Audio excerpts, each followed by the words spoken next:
What's up, everyone? Been a good weekend so far. Welcome to the July 2022, that's the year, I think, YouTube live show. So we skipped the month of June. I think that there was like a ton of stuff going on, including my birthday weekend. So yeah, totally missed out on last month. So hopefully we will make it all up on this month. The choral selling portion of this show is going to start in about 10 minutes. I usually like to take the first 10 minutes or so to kind of go through and just make sure everything's working. Let's throw the timer on there. We've got 10 minutes to hang out and chat. So in chat, go ahead and let me know if I sound okay. Generally speaking, I can kind of tell when things are working properly, and so far so good. Yeah, Be the Fountain. Yeah, this was a big hit over Reefapalooza weekend, so I'm going with it again. I didn't realize that the bow tie thing would be my thing, but got a lot of compliments that weekend. Let's see. What is up, everybody? Looks like we've got a few folks filing in. Will you be joining the squad in Anaheim for Reefapalooza in August? I don't think so. I think the only thing currently on my schedule is going to be Macna in late September. Late September. That might be it for the whole year, in fact. I've been doing quite a lot of travel lately, and I actually need to get some stuff done here. There's projects here that have been cast to the wayside for far too long. For example, we are just now starting to hang like the lighting canopies and everything like that over our latest set of aquariums. So there's 5 aquariums, each of which is 500 gallons. So it takes a long time to put these canopies together. I think I've personally spent at least 3 or 4 days just painting them. So that assembly process is going slowly, but it's turning out nice. I can't complain. The first one is up. Someone is actually downstairs right this second, fabricating the next 2. Long story short, though, it's just now getting lighting. These tanks arrived in like December. So it's been close to 7 months now that these things haven't been up. So yeah, stuff like that. I kind of need to get some of these projects done, and I'll have to figure out the travel schedules later. Sounds like you're in an empty, unfurnished room. A bit of an echo. Overall sounds good. That should definitely not be, because this place is sound dampened like crazy. So it's either a filter or something. Okay, does anybody else hear an echo? Because if you guys are hearing an echo, I need to change something on my end. Driftwood Audio Studio, welcome. Welcome to the VIP club. The bow tie effect was too strong, had to join. That's hilarious. Thank you so much. Okay, speaking of, let's say some hellos and thank yous and whatnot. So real quick, thank you to the newest member, Driftwood's Aqua Studio, and he is joined by Herb777, Keith Holland, Justin Harden, J Place, and 328 Reef. And on the Patreon side, Brandy Camp, that's Be the Fountain in chat there, Harkins Aquatics, Elaine Martinosi, Alan Jackson, Becky Doucette, Christopher Martin, Chuck Admire, Ernie Wallace, Greg Zimmerman, Jordan Marty, Keith Singer, Kyle Jameson, Lisa Clow, Matthew LeBrun, Michael Shelley, Puddle Aquatics, Rebecca Hall, Reef Infidel, Skylar Korn, Sue Hemmons, Thomas Tarrant, Timothy Garner, Tina Alexander, and Trevor Joseph Overbeck. So those were the Patreon and the YouTube channel members. So thank you guys all so much. And I also have to say thank you to the corporate sponsors. We now have 3, and that pretty much fills up how many corporate sponsors I want. So that is Ecotech Marine, Coral View, and the latest Polyp Lab. So thank you all very much as well. The way that I pretty much chose the corporate sponsors is they had to be products that we've used for a really long time. So Ecotech, obviously, like every single time you see my facility, you probably see like 100 radions, right? So that was kind of like a no-brainer to reach out with them. I've been using their stuff forever. Coral View, they carry my favorite line of pumps. So that's a Biz from Germany. And they are a wholesaler, but I think they might have a retail online store as well. I'm not really sure because I never order from the retail online store. But in addition to the Abyss pumps, they also happen to carry some other products that I kind of use. So like Mastic is a aquarium food from Spain, which is like really good. It's the only thing that I've ever seen where like copper band butterflies actually eat it. I also have messed around with Alcatronic that they carry. I don't use Alcatronic a lot. I've got 2 units, and they need to be calibrated. And there was another, Reef Octopus, and I've been using their skimmers forever. So there's that. And then the most recent corporate sponsor, Polyp Lab. I've pretty much been using Reefroids on and off for the entire run of that product. So when did they first come out with that? Like 12 years ago or something like that. So once I had a few meetings with Phil from Polyp Lab, we get along really well. So that was like a collab that was very easy to get into, let's just say. All right, guys. That sets the table, right? We are going to be doing about 230 some odd corals for this show. That should take us a few hours, a couple hours. People are saying I should go to Cali. That's a lot. That's asking a lot. Or send Becca. Becca, I don't think she enjoys these shows, guys. I don't think that's like that's her jam at all. For somebody that is like as social as she is, she's like equally antisocial when it comes to trade shows.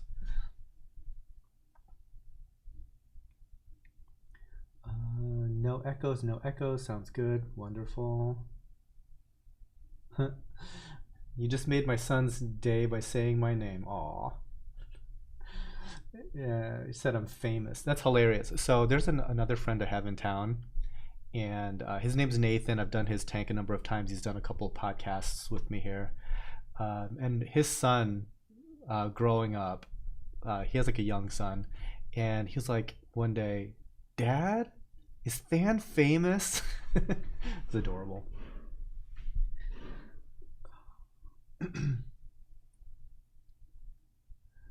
Salty Dad, do you have any maze coral? I'm guessing you're talking about a maze brain of some sort.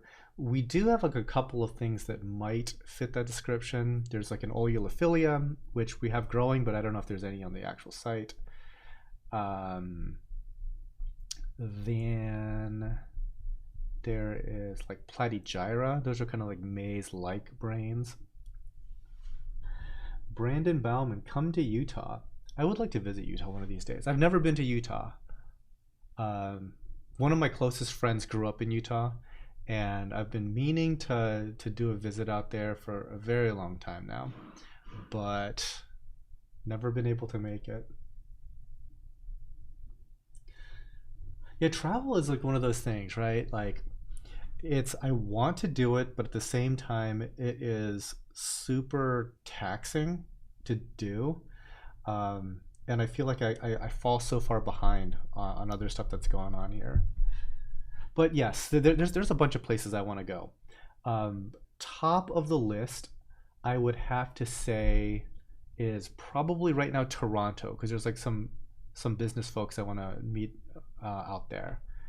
But we shall see if any of these travels happen. Okay, we've got 33 seconds or so. Let me just kind of like clear up my desk space here so we can get started. Should be good. Should be good. Yeah, speaking of like Becca going to shows, she shoots these live shows. So she has to, there's no way to like speed them up. You know, when she has to shoot a 30 some odd second clip, multiply that out by 200 and something, she's seen enough corals to last a lifetime. So the idea of like asking her to then go to another aquarium show, she's like, nah, I'm good. I'm good.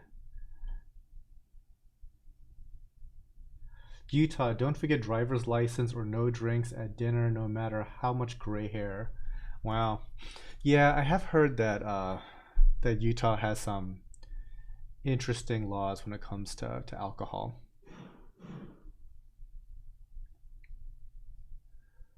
All right. So we are in like the dog days of summer practically here in Ohio. And generally what happens is the corals don't look as good. But every single year we get a little bit better and a little bit better and a little bit better. So the really big thing that happened, pretty much, was it before Reefapalooza? It was just before Reefapalooza. Uh, it's one of these hot weeks, and I had just bought a new exhaust fan for my greenhouse. And this exhaust fan was the idea, what it was gonna be an upgrade because it was made of better materials than my previous exhaust fan. Turns out it's also kind of a piece of junk also. Immediately, like it was like poorly calibrated. It would like the motor block would like jump around. It was like freakishly scary. And mind you, I had just bought this thing in November. Fast forward to, you know, a month ago, and one day, it was actually on June 18th. I know because it was my birthday. It just dies.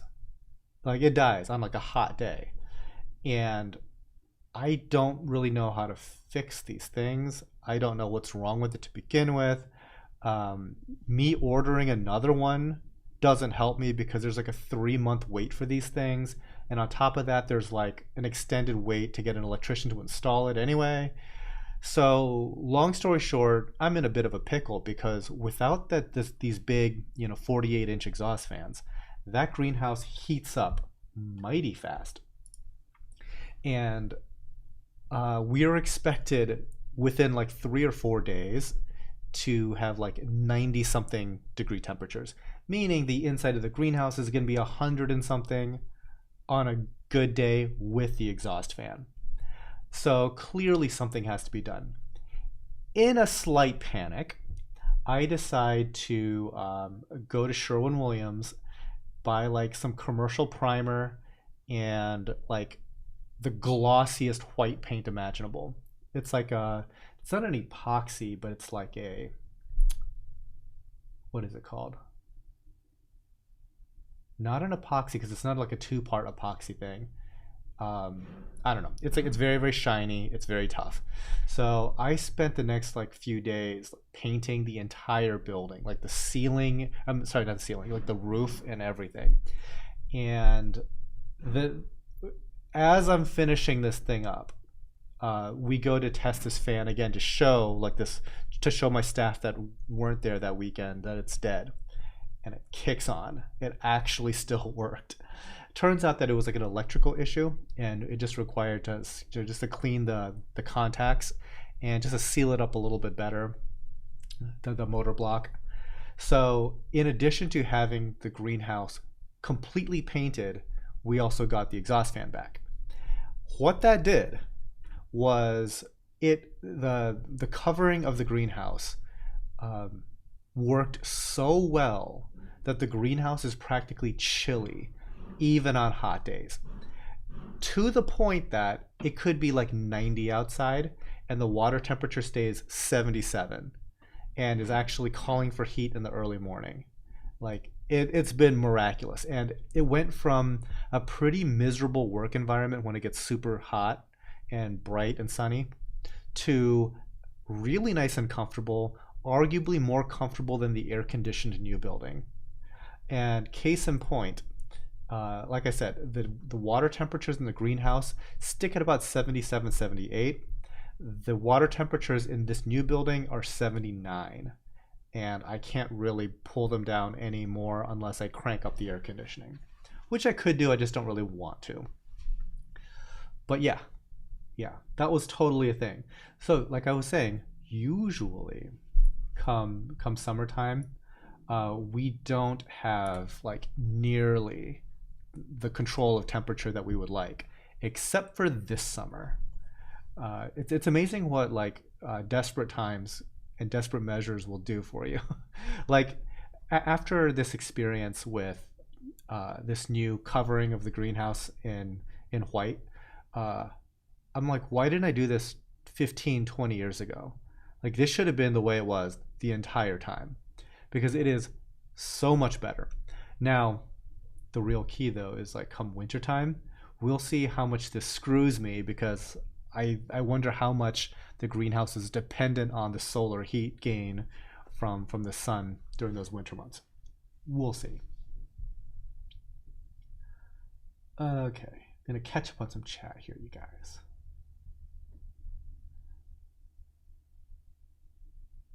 The Utah contingent, they're saying I need to come out to Utah. Do you guys know Brandon from zoantids.com? He's been here a few times, and I've been meaning to visit him out there. I'd like to see his place. Burnt Squirrel 1. How has Ozone been going in your tank since you installed it? Okay, interesting. Ozone has gone really, really well. We have the smallest Ozotech unit, the 200, and we have it cranked to 10. Our ORP reading, anyway, the ORP reading is relatively low. It's in like the low 300s, but the water is clear, and we have an ozone sensor in the air, and that is, I can smell ozone when I walk by the skimmer. It has like this dull, staticky smell. So I know that there's ozone, right, in the air. But we actually have a calibrated ozone detector, and it is super safe because we can see when like it climbs and gets higher. It's like a single bar, so it's barely nothing, which I kind of expected. But like I said, I can smell it a little bit if I'm right up by a skimmer, but I'm so not worried about it. Safety wise, it's working. And I wonder, like, should I be getting the units that are double the size? Because I wonder if the system needs a little bit more ozone. Anyway, it's working out good. Reefing with O, what's up? Thank you once again for the Jamaican food at Reefapalooza. That was really very good. Where's the beer at? It's getting banned from gas stations now. Oh, wow. How's the nudibranch doing? Good for the most part. The Aptasia eating Bergia nudibranchs are super effective depending on which system you put them in. We use a lot of wrasses in a lot of tanks. So for example, like Becca, in her little YouTube show tank, she has a good number of Aptasia. And I have personally put in some like huge chonky size nudibranchs in there. The problem is she has at least one or two wrasses, one of which is a leopard, and they're really good at picking off nudibranchs. I don't know how great they are at the Montipora eating ones. They might be okay, but they're really good at eating the Aptasia ones. So unfortunately, the nudibranchs that I've put into her tank haven't been effective. But as far as like us culturing and growing them, it's going well. I think the only issue that we're really running into in our nudibranch culture are amphipods. The amphipods are eating the eggs. We still have plenty growing, but clearly amphipods are like eating the eggs. It's not cool.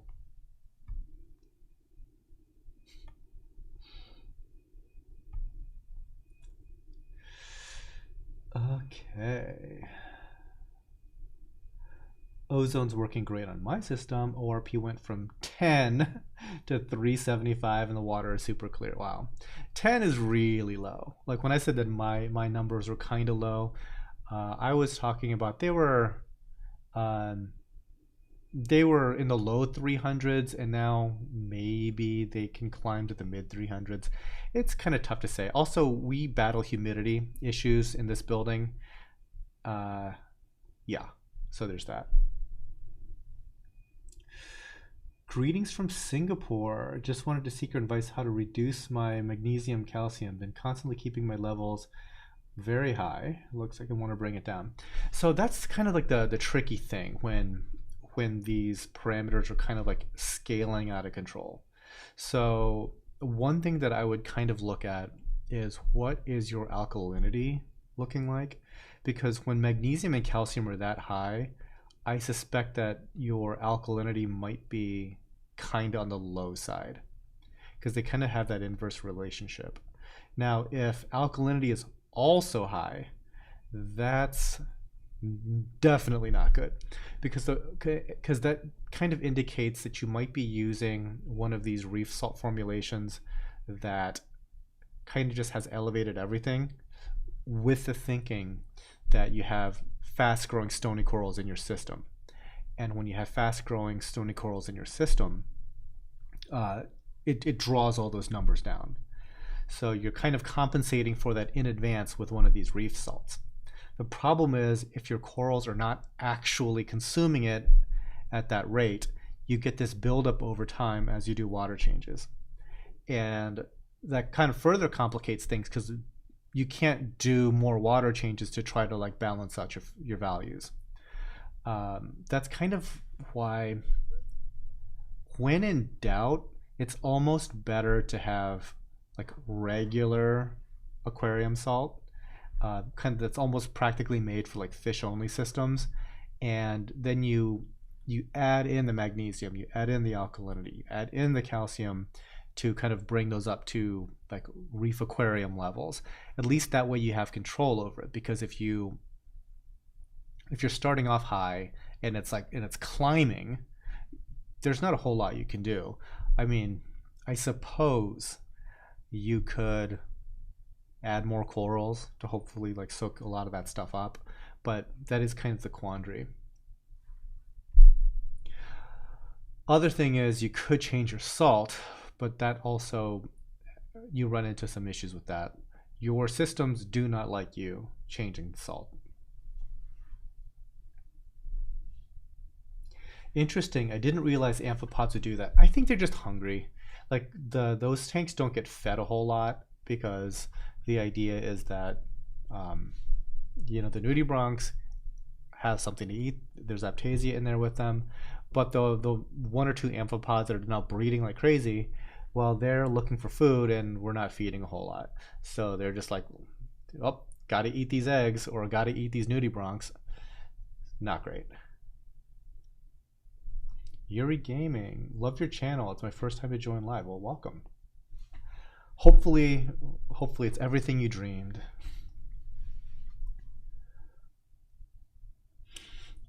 But yes.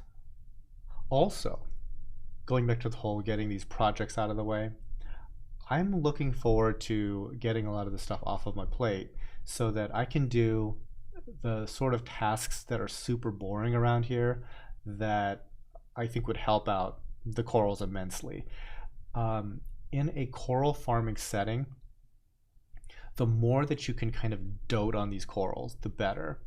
And what tends to happen here is when things start to go south, they go south because of like neglect. It's not usual where you just leave stuff alone and everything just flourishes. The more that you can just like have a lot of hands-on activity, the better.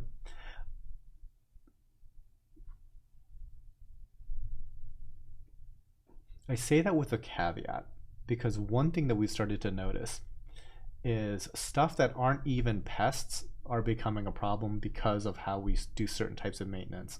I should probably make a video on this. It's like, how much should you dote on stuff, I guess, because we have in our farming systems downstairs, a lot of the stuff is kind of like laboratory sterile. So we clean the tanks pretty aggressively. We clean the frag plugs themselves pretty aggressively, and we clean like the growing acrylic trays pretty aggressively. So that only allows, and there's not a lot of rock, by the way, not in those systems. So that only allows the most consistent substrate to be the corals themselves. And that can be a problem for stuff like sponges or just some types of like feather duster worms that like weird ones that have just a little bit of like a calcareous skeleton or something like that. The problem is all these things growing right on top of your corals, because that's like the only time that it's the only space, I'm sorry, where they're not going to be instantly scraped off or like, you know, dunked in acid or just, you know, something aggressively cleaned. So it's just the coral. And if you've ever tried to remove sponges off of a coral right next to the coral, it's kind of challenging. So I think that a lot of times perhaps a little bit of neglect can help you. And I know that this is like sounding extremely like adverse to what I just said, but there's like this balance between doing more maintenance and it being a good thing and doing too much maintenance and it encourages like other problems. So I kind of want to like get a lot of the projects out of the way so I can kind of focus on this balance and try to like alleviate some of these things. One of the things I'm thinking about doing is messing with a number of dips. It's like prophylactic dips, not like, oh no, there's a pest, we need to handle that. I'm thinking of stuff like hydrogen peroxide, just to like knock down like the sponges. I've heard that hydrogen peroxide is good for that.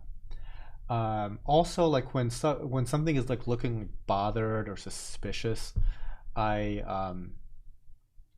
start to like use like the potassium based salts. So like that's like a dip in something like Reef Primer.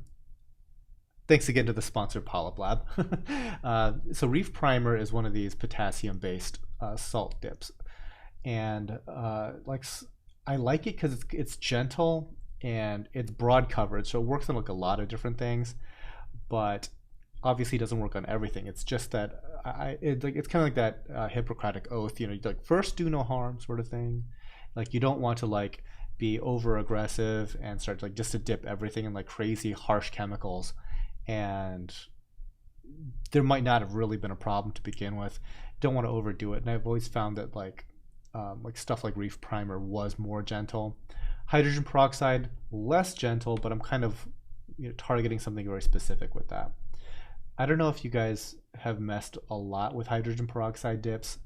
It can be hit or miss from what I understand. We haven't really done it in a very long time, but I'm going to give certain things, especially like things like micromusa and maybe even some of these like zoas, a little bit of a dip in that. Not even too long. It's just because hydrogen peroxide is kind of crazy aggressive. Yuri Gaming, do you ship outside the US? We do not. We do not.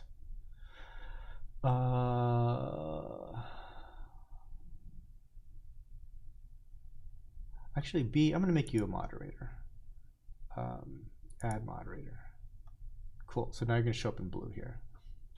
What is your favorite project that is in progress, and which project are you most looking forward to? Okay. Brandon. So the project that's in progress that I really just want to get done and out of the way is this new is our new system. We've been working on it for like a good 7 months now. It's by far the most ambitious, highest quality, highest end system that we've put together like ever. It is every bit of $100,000 plus by now. I don't even know the full math on it. It's been so long. But it's top tier equipment. It's huge. It's 2,500 gallons, and the whole thing is like designed to do like this kind of sales. And so I'm excited to like have all of our farming systems kind of feed coral into like the selling system. So just to have everything like better organized around here, I'm very much looking forward to. If you just follow us on the social media, and sometime next week, I expect to have like a building update. Hopefully, we'll get a little bit more done on it in the next few days. But that system probably will not have water in it, but will come quite a long way. So, very excited about that. The only other project, which could be, who knows, a year away, I've been talking about it now for 2 years, it's to expand our rainwater collection cistern from 10,000 gallons to something closer to 20 to 30,000 gallons, and to also increase our geothermal cooling capacity by running ground loop coils. So I want to be able to, in a pinch, pull down the temperature 5 degrees if I wanted to. It doesn't sound like a lot, but that's a whole bunch.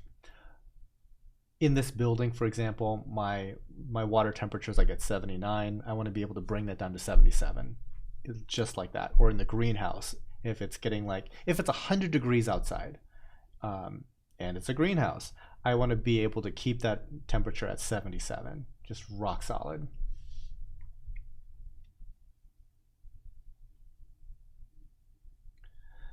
Salty Dad, I'm battling vermidid snails right now. I think they're going to win. David Reed, vermidids are terrible. They can be annoying. It's not the end of the world, A. B, the idea of you beating vermidids is kind of not gonna happen. There's like okay, so here's the thing about like a lot of pests that new hobbyists freak out about.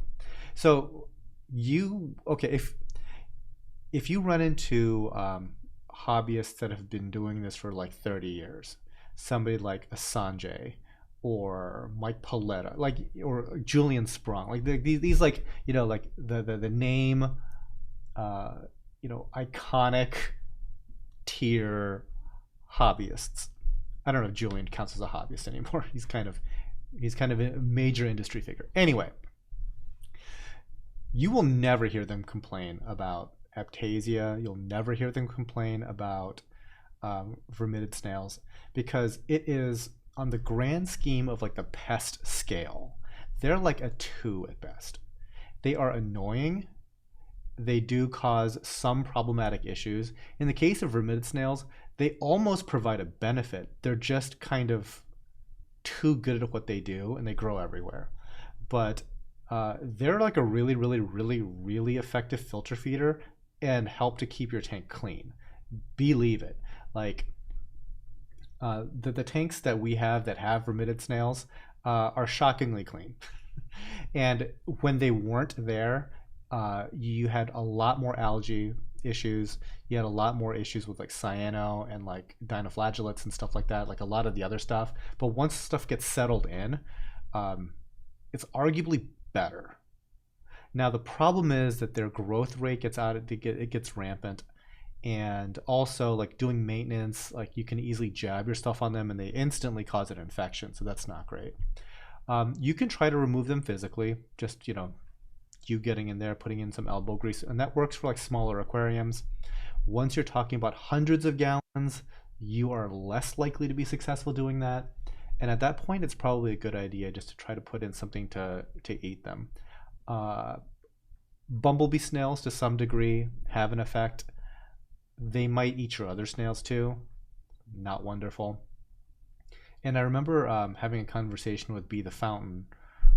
She says that wrasses really help, and they might. Like wrasses eat a lot of weird stuff. So Bee, actually, we picked up some of those Timor wrasses, and they're in quarantine right now. So hopefully, once those get into our systems, it'll further bring down the levels of vermidids. Sweet, am I blue? Yes, you are. Yes, you are. Uh, Harkins, haven't heard from you in a while. How is Las Vegas going? Yeah, frostbite mite. Verminids are low tier compared to actual pests like acro-eating flatworms. Yeah, the real like coral destroying pests, I would say are a big problem. So I would throw like either like white or black bugs on there. Red bugs, meh. I mean, I actually couldn't care less about red bugs because red bugs are so easy to deal with. You get interceptor, you put an interceptor in your tank. In 24 hours, 99% of them are dead. And in 7 days or however many days, you run interceptor again, kills them again, and then 7 days later, run interceptor again. No more red bugs. You're done. Touchdown. And actually, like black bugs and stuff like that, I think that they might be knocked down by that as well. So that's not a big deal. I think the bigger deal is like acro eating flatworms. They're a problem. They're a problem. And I usually get this question from people with like big tanks. They're like, how do you deal with acro eating flatworms in a big system? Because I have them and I can't get rid of them. Like, guess what? You'll probably never get rid of them. And you'll probably never prevent their introduction either in a big system because it takes like a whole molecule of them to show up, and all of a sudden now you have kind of have them forever. It's not fun.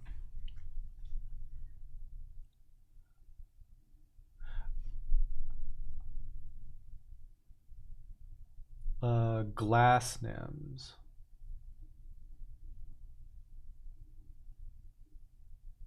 They used to sell us rocks full of Aptasia 20 years ago. Yeah, I've told this story before, but this is way back in the day when I was purchasing live rock for my little 20-gallon tank back at home. And I remember seeing like an Aptasia on a thing of live rock, just like one Aptasia. And I'm like, oh, this one has an anemone. I want to buy that piece, and hopefully the store doesn't notice and charge me for it. I was like actually happy to get that anemone. And there's also like these Caribbean anemones called curlicue anemones that are not Aptasia. They're curlicue anemones, and they look a lot like Aptasia. And people would buy those things like crazy. This is like back before I was even a store. This is like when I was just like a 10-year-old hobbyist.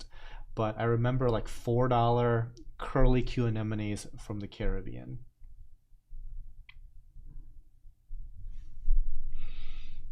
Recognize. I lost my SPS. That's a bummer. Phosphate went up to zero point 0.5. That I can guarantee you was not the reason why you lost your SPS. Also, my tank went to 82 degrees slightly over time due to the summer. That's not great. Can I trace the loss to the PO4 spike? No, probably not. There have been plenty of times where we've had SPS systems at 2 parts per million. So the idea that it was phosphate alone, very unlikely.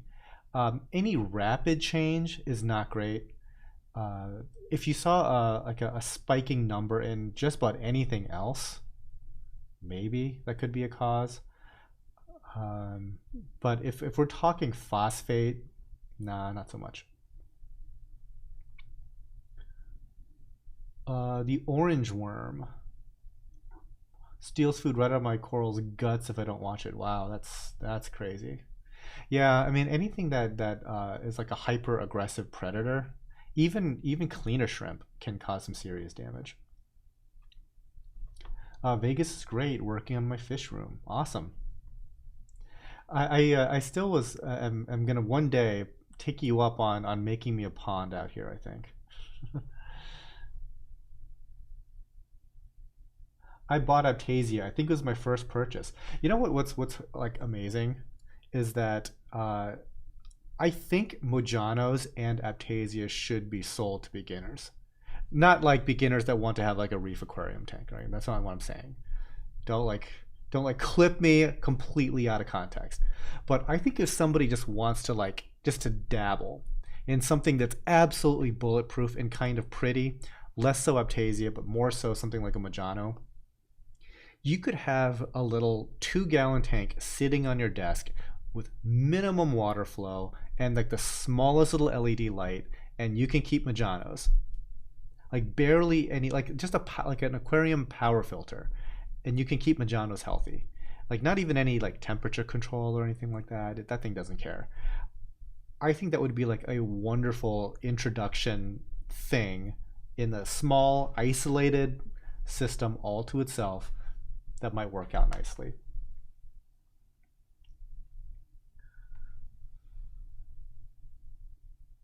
Because if you think about it, like a Majano is basically like a mini bubble tip anemone that's like pretty and indestructible, right? And I'm sure like people do that, right? They have like a pest tank, or like the whole concept is that it's a pest tank. I think that's kind of cool.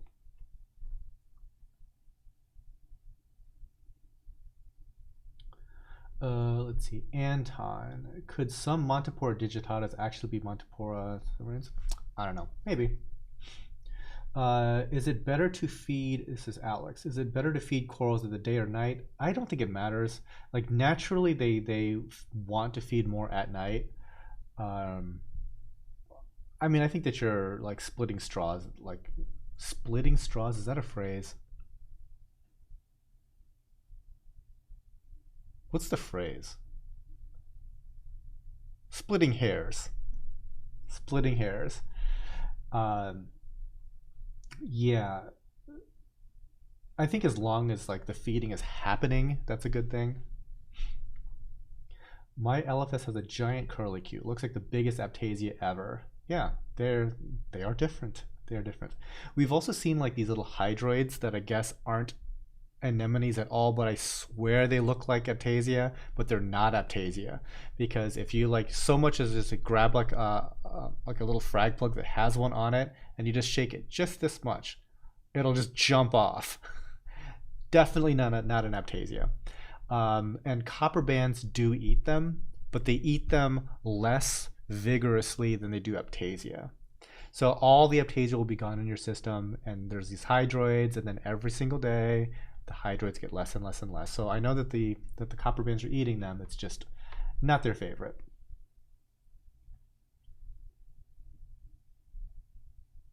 Uh, Jair Diggles, Jair.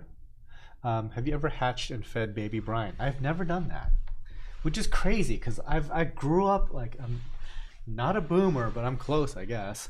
Um, I remember in like comic books, they would have advertisements for like um, for basically brine shrimp at home hatchery things. It's like sea monkeys. Um, yeah, never done it.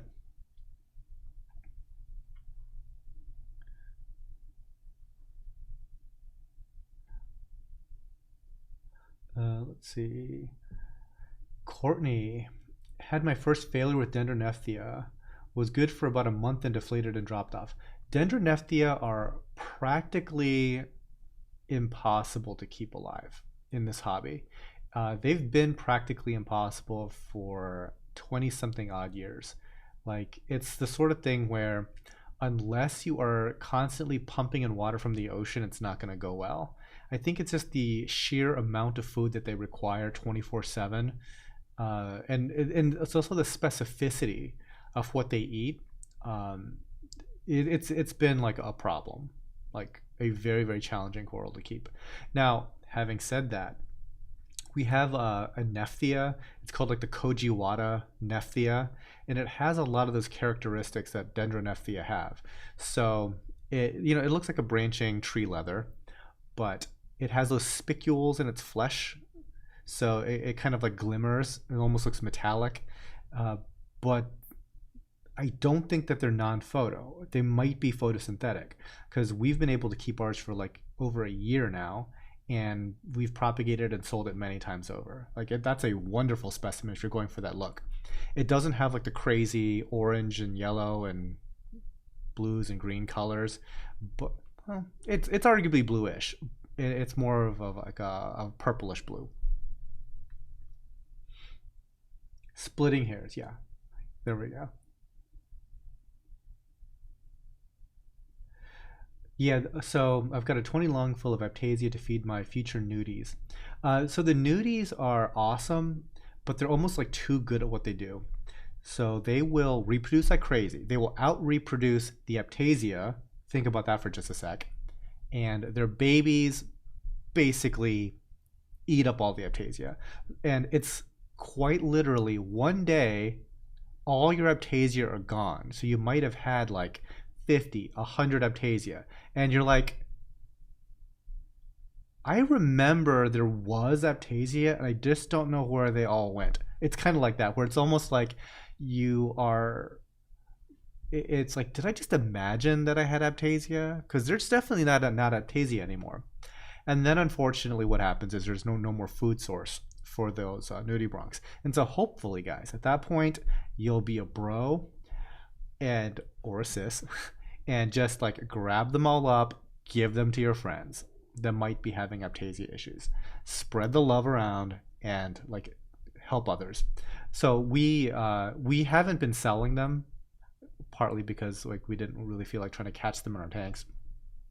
But the other thing is there's like some baby nudibranchs that might have just shown up on a frag, and that's just kind of our way of trying to get like more nudibranchs out there. So you might have gotten some for free. Who knows? We might create an item for the people that are desperate. They're like, look, I'll pay $30, just get me one, right? I get that as well. But so the problem is though that they'll run out of food, and once the nudibranchs are all gone, some minute molecule of Aptasia might start growing again. Then counter that, then like your population of nudibranchs from another place in your system might repopulate the tank and eliminate the Aptasia once again. So it kind of like goes in these like cycles.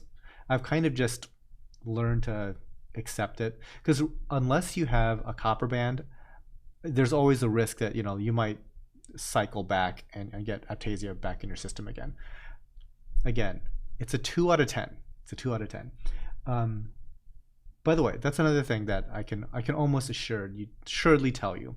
If you see an aquarium that has a copper band in it, that system definitely has Aptasia, because somebody had this wonderful idea to put that fish into that tank to deal with that problem, and it does, until that fish dies one day, and then you will see what's really hiding in the rocks, which is fine. Like I said, it can be dealt with. Acro eating flatworms, much more difficult. I wish I could just find a fish and just have that dealt with, but it's not so much the case. Much more challenging. Let's see. Harkins has SPS in 6 parts per million phosphate. It is not that. Yeah. Like phosphate is one of those things where like if you're trying to tweak in like a very specific color or something like that, that's where like phosphate is going to really matter. Maybe like a certain thing about growth rate. And this is something that I saw on like a Jake Adams, either a speech he did or a podcast or something. I forget exactly what medium it was, but he was basically saying like, what, growth is like super overrated for hobbyists. You're talking about an organism that can grow to the size of a car. Maybe not this mushroom, but like, a colony can grow huge. And you're talking about your 40-gallon breeder and trying to get growth rate. Like, why are you trying to get stuff to grow? You don't have a lot of real estate to work with.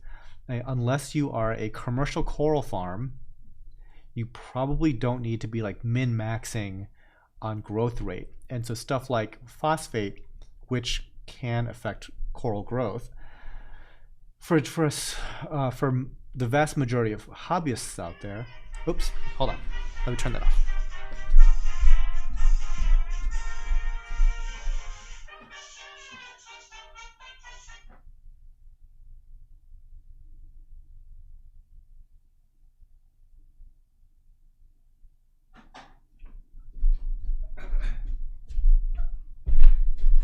Sorry about that, y'all. Some phone heads ring are still on. usually turn off the ringer on this phone, but there was another phone. So what was I talking about? Oh yeah, growth rate. Yeah, it's one of those things where trying to like squeeze out every last bit of growth rate out of corals probably counterproductive. Long story short, on smaller aquariums. Casey Wagner, finally around to catch a show. Well, welcome. Excellent ringtone choice. The funny thing is, like, I don't like phones at all. Like, I don't want to answer my phone. I don't care what the DoorDash driver is calling me about. It's like, dude, just drop it off. It's fine. I'll find it, right? So usually what happens is if I pick like a nice ringtone, I will learn to hate it. So why don't I make an already awful ringtone, and when I hate that one, I just hate it more. So it's not ruining anything that wasn't already ruined, right? So there's that. Yep, it's a clown show. If my phone's ringing, it's a clown show.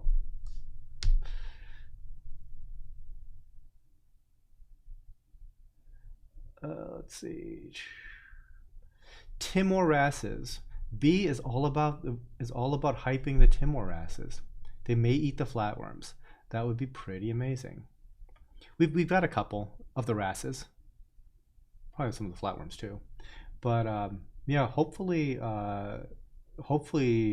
something happens to help with that. Tom, thoughts on emerald crabs? So I like emerald crabs. We typically get them from the Caribbean. And the issue that I've always had with those emerald crabs is they don't seem to do that great for us. They kind of just fall over and die one day. It's really bizarre. Like, there's usually enough algae and stuff like that for them to eat. It's just, yeah, they just flop.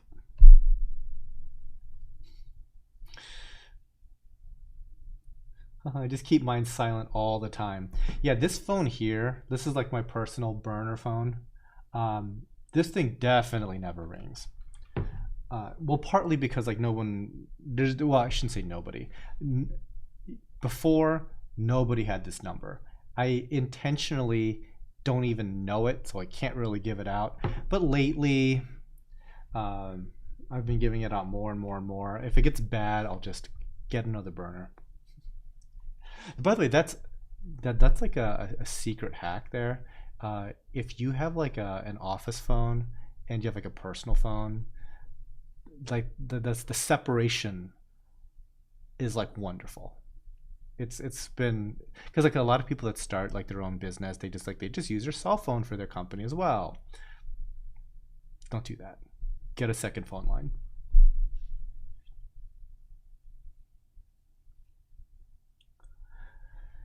Warzone Earth. Haven't seen one of these videos in a while. I love the spectrum scale for the video. I think it helps. I've been getting better at making that a special effect too. So you get a much better idea of what it looks like in the more daylight lighting versus like the more actinic lighting. It's not perfect, but you get an idea. Marin. Does Tidal Gardens have a preferred calcium reactor media? Yeah, I would say so. We really like, what's it called? We like Reborn. That's the Two Little Fishies product. The only thing I wish is that it came in a much chunkier size. Previously, it was fairly chunky.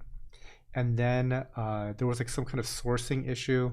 So the source had turned it into like a much smaller size, which it might work for smaller calcium reactors just fine. But we use really big calcium reactors. And the problem with using it in really big calcium reactors is that as like the media breaks down, this is every media, by the way, as the media breaks down, it gets silty and it doesn't allow as much water flow through the media. Now, when you start off with a lot chunkier media, it alleviates that problem, so it's not as big a deal. Supposedly, the chunkier variety is going to be available again, so I maintain that Reborn is my favorite media. A somewhat close second would be ARM, which stands for Aragonite Reactor Media.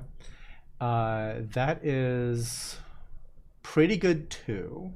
The only problem that we have with that is that it's high in magnesium, because I believe that is like it's mined out of the ground, and it's just naturally high in magnesium. So if you are low in magnesium and want to run a calcium reactor, ARM might be like the perfect product for you, because it's going to both raise your magnesium and help balance the calcium and alkalinity.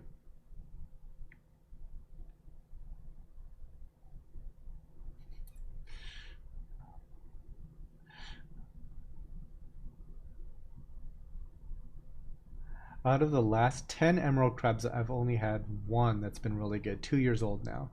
Yeah, maybe like we're doing something wrong with how we're acclimating them, which is highly possible, or how they're being collected, who knows. Lol, I know what happened if I go radio silent now. Yeah, I just got another burner. Hebrew Hammer 305. What are your thoughts on cycling a new tank with corals? Heard a podcast with reef builders suggesting cycling with hardy corals. Honestly, never tried it. Never tried it. Here's the thing about cycling. Cycling a new system. It is. How many times do you think you'll do that in your entire hobbyist life? Because I think that for me, I've had to cycle less than 100 times ever over the course of 30 years. That's just how it feels. So like, I think that people might just be overthinking the whole cycle process. We're talking about something that, by the way, only takes like a month or two also. So it's not like, oh my gosh, it's taking forever to cycle. This is like it's kind of just a thing. But specifically to cycling with corals, I've never done that. Oh shoot. Is the coral stream frozen? That's weird. That's really weird. It's frozen for me too. Okay. So, I've done this show now for 6 years, at least, right? This is the first time that this has happened. So let me share.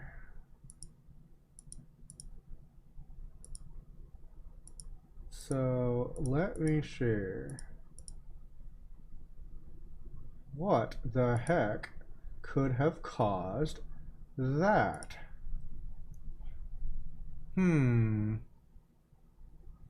Let me try this. Let's see if this does anything. That did not do anything.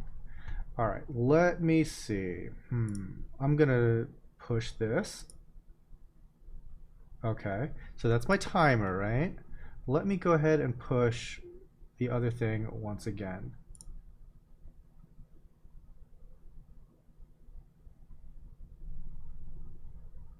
We skipped ahead slightly, but here we are.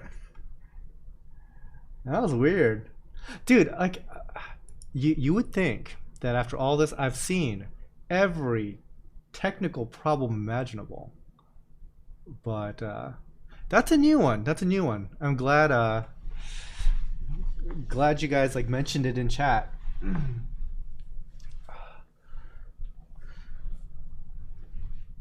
No one should have said anything. You get longer chat time with me, perhaps.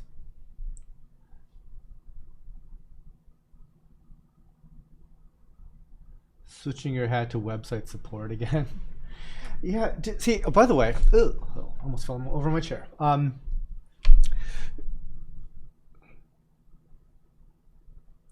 The fact that I literally was not panicking at all about this is kind of hilarious. Like it's I'm almost bored of the idea that there might be a technical issue. I've done so many of these things now. Like there's there's nothing, not knock on wood, there's nothing that can rattle me when it comes to uh, yeah, technical difficulties on a YouTube live show.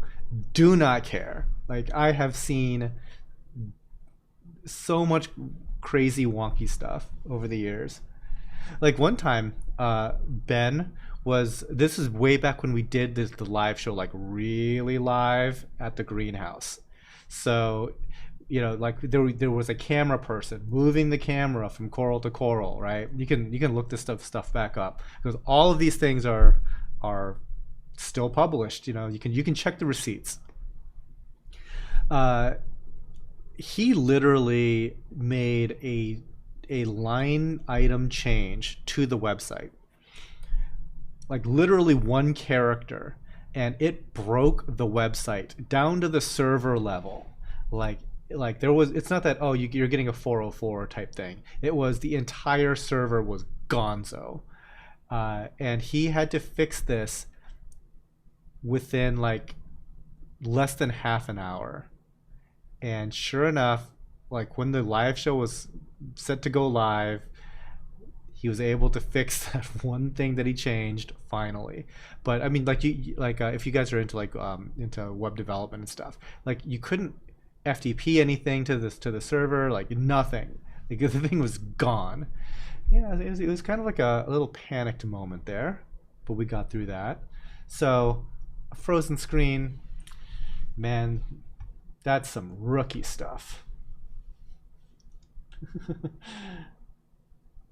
Those clowns got into the back room and messed things up. Exactly, hillbilly reefer. Exactly.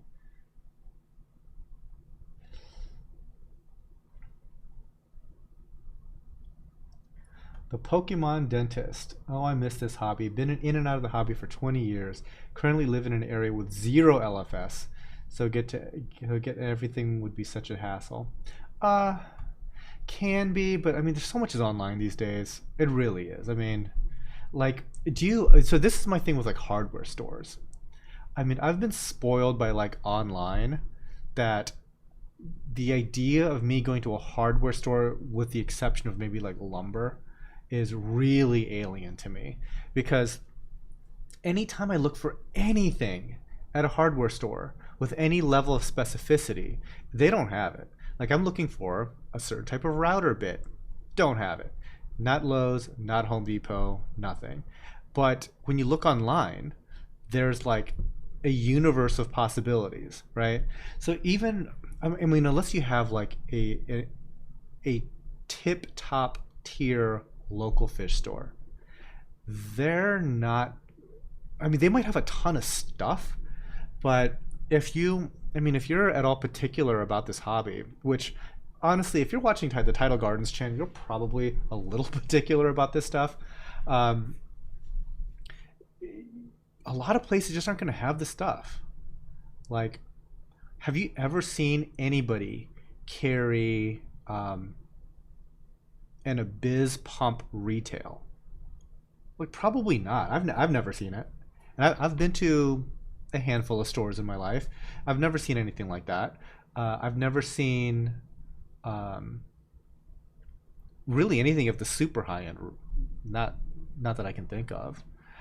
And even like I had a trouble even seeing like stores that carried like the Two Little Fishies new stainless steel algae scrapers, things like that, or like a mag float, like the big mag float with like the scraper blade, just like you stuff that you would think is like more basic, but is actually difficult to find at a local fish store that you would find online. And then obviously, if you're looking for something really specific, I thought we were frozen again for a second as I was looking over.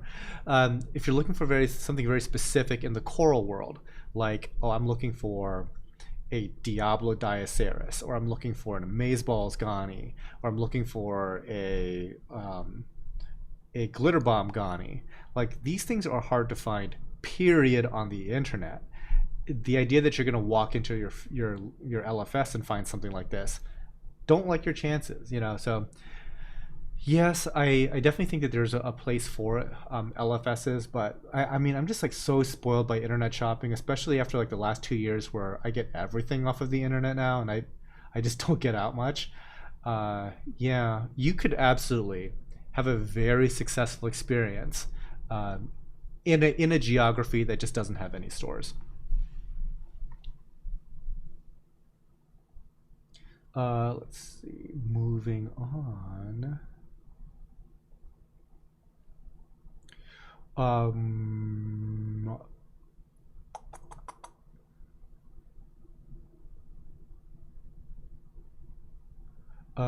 Tender Dove. Are Platygyra and Favites the same as Favia? No, all three are different from one another.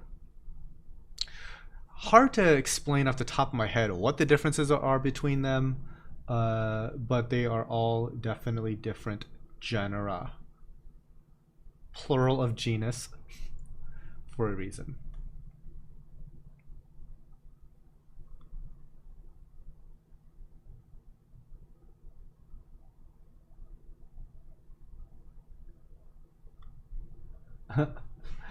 B, or do they have it in and it's in the wrong bin and the employees think you've grown two heads? No, no, they definitely just don't carry it.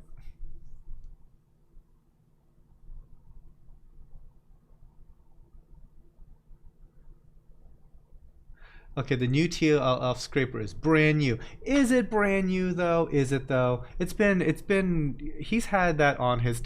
So okay, we're talking about trade shows. The Two Little Fishies booth has had those for over a year.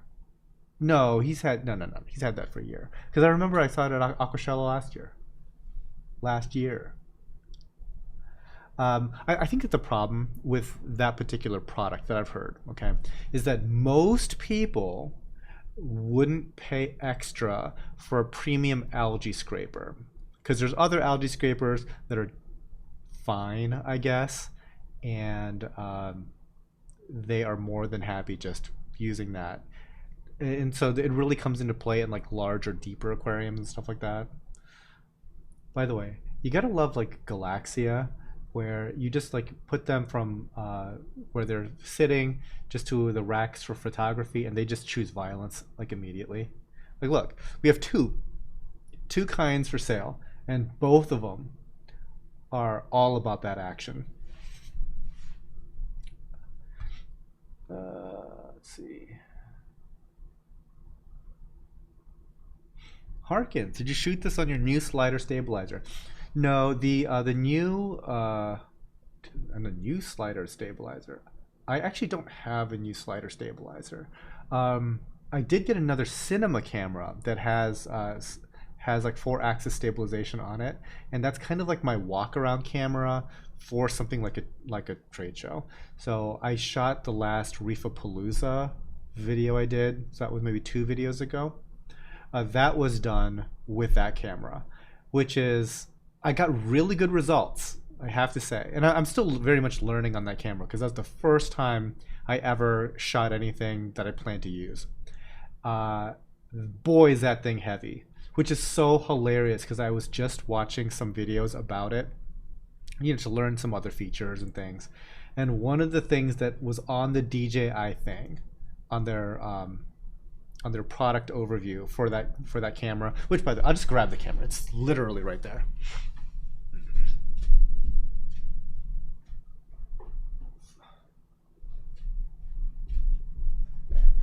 Okay. Ouch. Oh, I totally banged my knee. Okay. So it's this guy here. This is a DJI Cinema 4D. So the cool thing about this thing, here, let me just fire this thing up, just for funsies. Yeah, I know, this is a coral stream, whatever. Okay, so I need to unlock the 3 axes here, because it has a 3-axis gimbal, and then a 4th axis that I'll show you in a sec. Okay, turn this guy on. So the advertising thing was talking about how light it was. and I guess it's light compared to like a professional cinema rig that you literally need like a crane to operate. All right, so this is the 3-axis, and this here is the 4th axis. Guys, see this? Isn't that neat? So the idea is that it has like this chicken neck thing. So you see how like the camera is stationary, and I'm doing like all these little bouncing moves and stuff. So this takes out your walking motion when you are like walking around. So this is like the perfect thing to have traveling. And yes, DJI, this is the drone camera company. It can do crazy stuff, like it can track people, it can track. So the tracking people thing is cool because the subject can be moving and you can be moving, and the head will just compensate for all of it. This is freakishly heavy, so I don't want to do any more than I need to with that.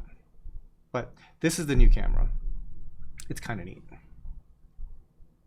I heartily approve. You'll be seeing more for like walk-arounds through my building and stuff like that. It's a cool toy. Okay, lock the 3 axes, put the lens cap on. I'll just set this off to the side here. Oh my God, heavy.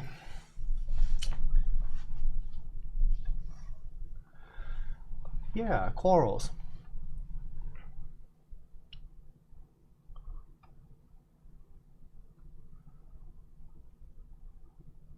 Not surprised, sorry, catching up on chat, it's been a couple minutes. Not surprised to see my last order from you was extremely overpackaged. I love it. Thanks, Joshua. We try. Like when it comes to packing, we try to go overboard.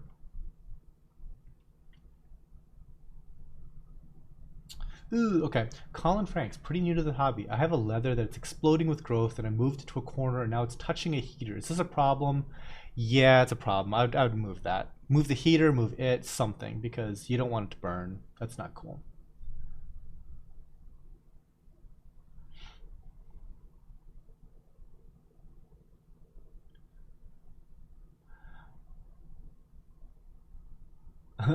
Tyler, I think that the Galaxia's sweeper tentacles are already reaching for my corals through the screen. Yeah. Yeah, I mean they're a very hyper aggressive coral. I mean, if that's not an aggressive coral, nothing is an aggressive coral.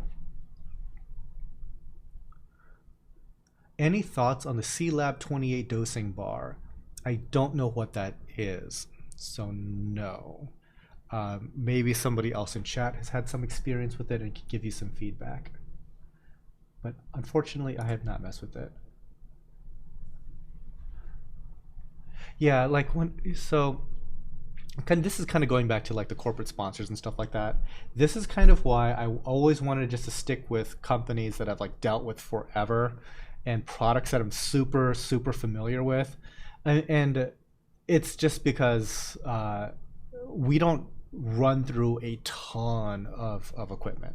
Like we try stuff here and there, we dibble dabble and stuff, and I wouldn't even be saying like so much that like, oh, this is like the greatest thing ever. Okay, well, I say that Abiz are the greatest thing ever because they're really, really freaking good.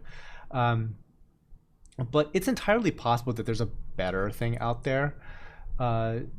It's just we don't have any experience with it. And asking us to try new stuff in a mission critical setting is asking a whole lot, because like our systems, none of them are small, none of them are experimental.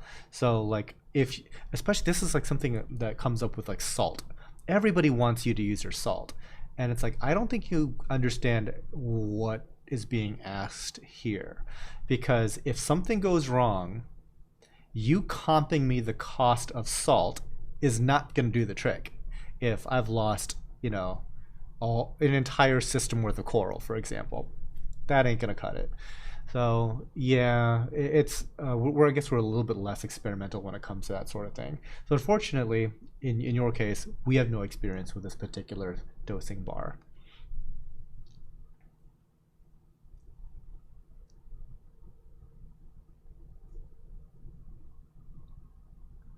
I got all my stuff online except food, livestock, and medication for the sick fish they sold me. So the whole fish thing, I'm so bad at it, guys.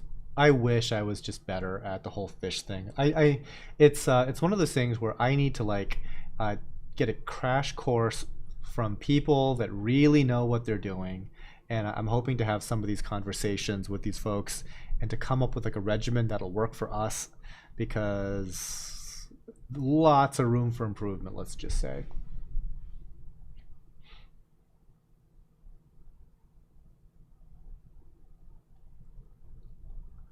Casey Wagner, coral nerds have to be camera nerds because of lighting.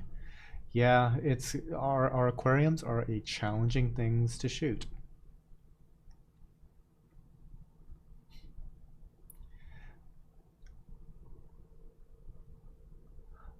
Lawrence Sweeney Jr. Have you ever witnessed a yellow Poecilopora change color by moving it next to a green one? I had a yellow one from you, and after 5 months, finally glued it down to next to a green one. It changed to green. I have not seen that happen. That's very curious.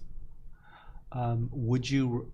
By the way, before I get this little bit of chat, uh, I absolutely love this particular clip of this Miami Hurricane Chalice.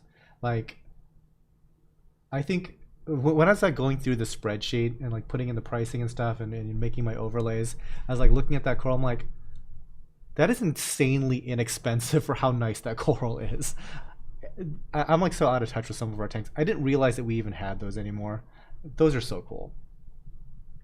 Let's see.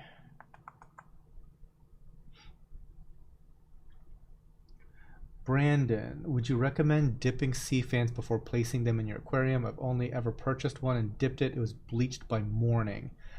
Um, that's a good question. Trying to think if we really dip ours. I guess it depends on what you're dipping it in. That might be causing a problem. And I guess depends on which kind of sea fans. Maybe the ones from the Pacific are really delicate. I imagine the ones coming from the Caribbean are pretty hardy about that sort of thing. The other thing is I don't really know how much comes in on sea fans that's really worrisome. That's the other thing. So, I mean, if you're having problems like dipping them, perhaps don't. Because I guess here's the thing, guys. Worst kept secret in this hobby. Dipping is not that effective. It's sort of effective. It's worth doing to the extent that if you're able to avoid one problem ever, it's been worth it, right? But if you're just killing all your stuff in dips, not wonderful. Like, like a lot of the stuff that we were talking about earlier in the stream about some like the really problematic stuff. I mean, unless you're long-term quarantining and doing like a pretty regimented dipping program looking for a very specific thing, it's unlikely that you're going to keep something out of your systems with dips. It's like I said, it's marginally effective, and I'm just going to go ahead and say that most of the pests that we're talking about are so much better at this than any aquarist that I wouldn't stress too much about it. Like I think it's like again, worthwhile exercise. As long as it saves you once, it's all good. But if you go into this hobby thinking that you're going to keep pests out of your tank, I'm going to go ahead and bet on the pests 100% of the time. There are places with infinite resources that take this stuff very seriously, and they know what they're doing. And I will always bet on the pests, even in those situations. Like they are so much better than what we're able to actually do about them. Luckily, most of them are not really that big of a deal. Slash rant over. Yeah, so don't kill your corals with dips.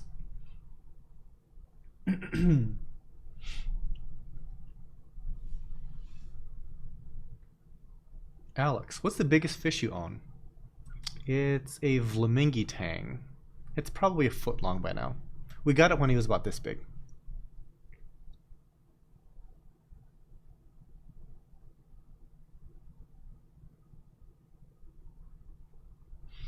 Tender Dove, what would you say are the coolest, best looking soft corals?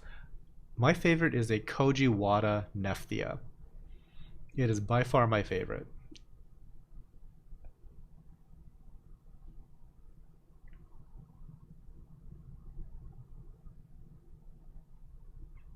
Harkins, I do not dip sea fans. Some have sponges on them, and the sponges will just die being placed in the air. So it's so funny. Earlier in the stream, I was just talking about like how I'm like looking to kill like sponges that are encroaching on some of my corals. I wish those sponges died if I expose them to air. I can expose them to anything and they don't die.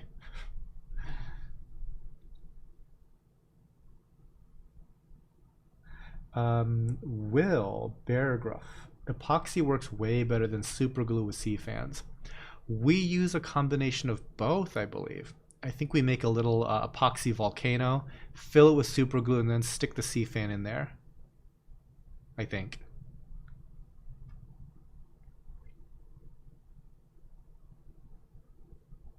Casey, I got a ton of free candy canes from a local getting out of the hobby. Very cool. And they came with a pile of hitchhiking micro brittle stars. Those brittle stars are neat. I always like them. We have them in our various systems. I have a feeling that they're getting checked pretty hard by wrasses. But yeah, they do really well. I think it's always good to have that type of fauna in your tank just to help maintain that biodiversity and knock down all those detritus issues.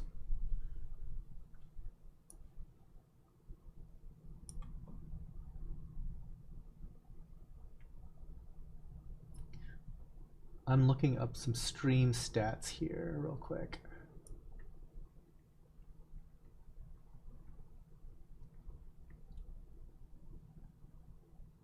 Cool. So I do have some other thing to mention. I've got what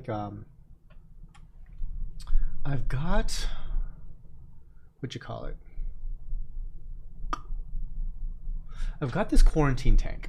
It's about 150 gallons, and we were using it for SPS quarantine. It didn't really work out that well. Again, going back to the don't overdo stuff, it was killing way more SPS than was actually getting through quarantine.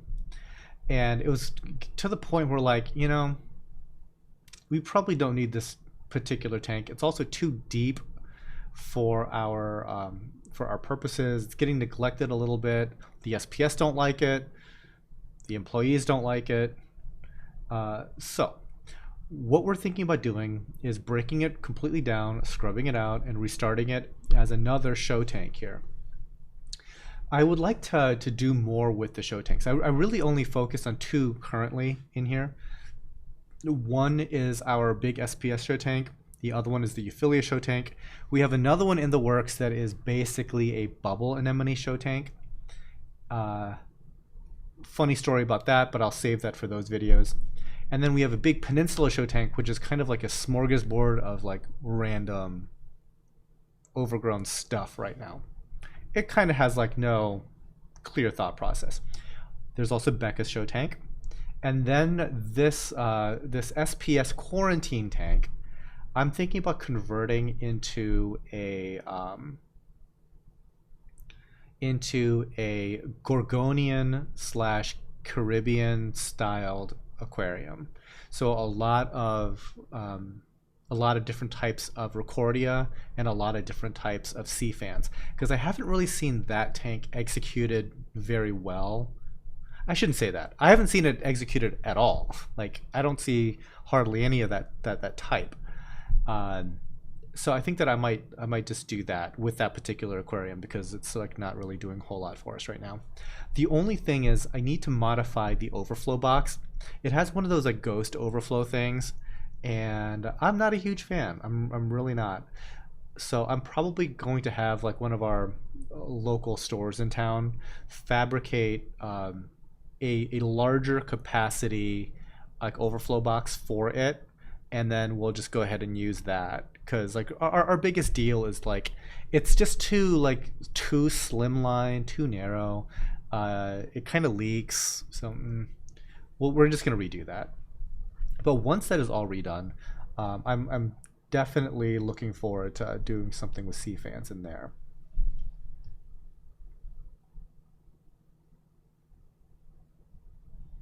What's the best way to get micro brittle stars?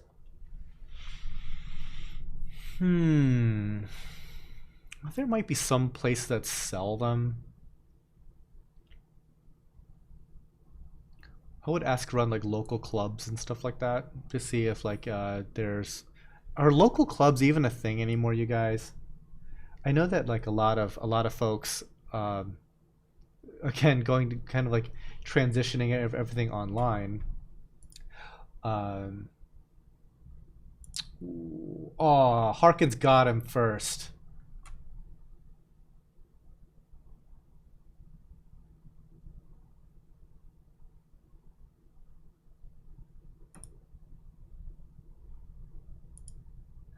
It's always a race to see who can ban people. It looks like Harkins and B got no B got him. B got him. I was reading the Harkins comment, but B got him. Nice. Uh, yeah. So like a lot of the local club scene has kind of gone to nothing, right? Brandy runs an awesome local club. Good job, B. Yeah, like I think one of the clubs here closed down and might have restarted. I'm not sure. I mean, there was a time when there was a local club here. I think that had like 200 paying members at one time. Those days are gone. I think that club actually shut down. So I would like, I guess my suggestion was probably from like a past a past world that is no longer exists. Trigger gingers. I can just see all the gingers in my chat just logged right off. Thanks, B. My tank is all softies, photosynthetic sea fans, and shrooms. Wish TD would get some more discosoma types. Yeah, the thing about discosoma, it's not that they're not available. They are readily available. What tends to happen for us is that they like the way that we have our tanks set up invites those particular types of mushrooms to go roaming the tank, and we just lose them over time. Like they're not dying on their own; they're just like detaching, floating away. We just who knows where they end up. So it's more like an organizational thing where like uh, at any given time we don't know where our mushrooms are. It's kind of weird. We actually lost like $1,000 goat discosoma doing this. That was not my favorite thing to ever have happen. Did it freeze again? It froze again, right? It froze again. What is the deal? All right, let's try this again. Nope, that's not it. Okay, so let's try this. Hello?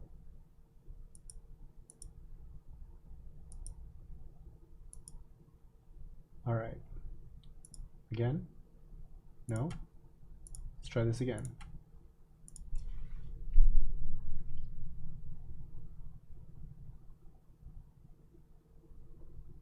I gotta say, they're getting more creative with the goofiness here.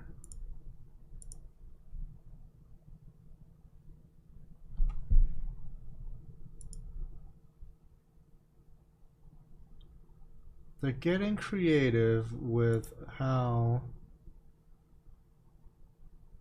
the technical difficulties are happening.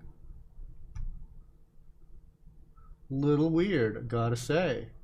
Because what I did last time definitely didn't work this time.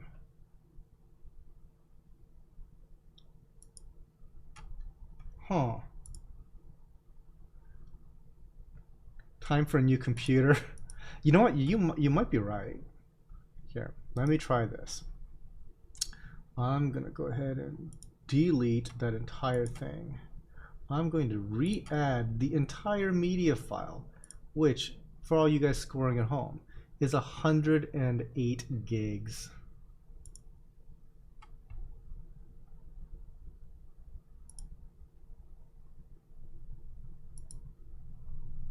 All right, so we're roughly right around here. Let's see. Let's go. No? Let's try this again. Let's go.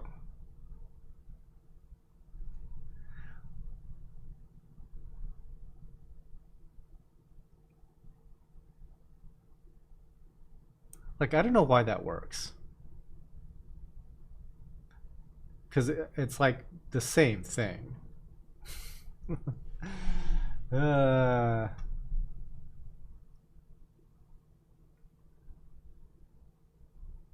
Okay. Alex, will low iron glass make a noticeable difference for pictures? No, it will not.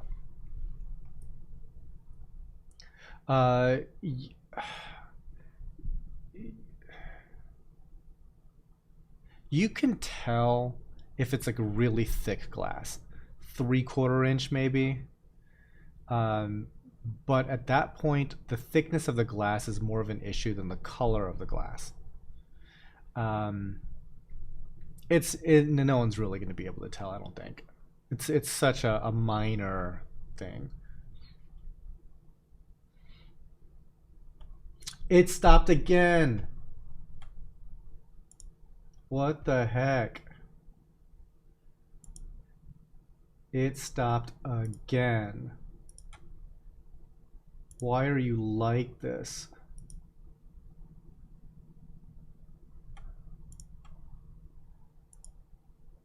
I am totally blaming this new broadcast software update.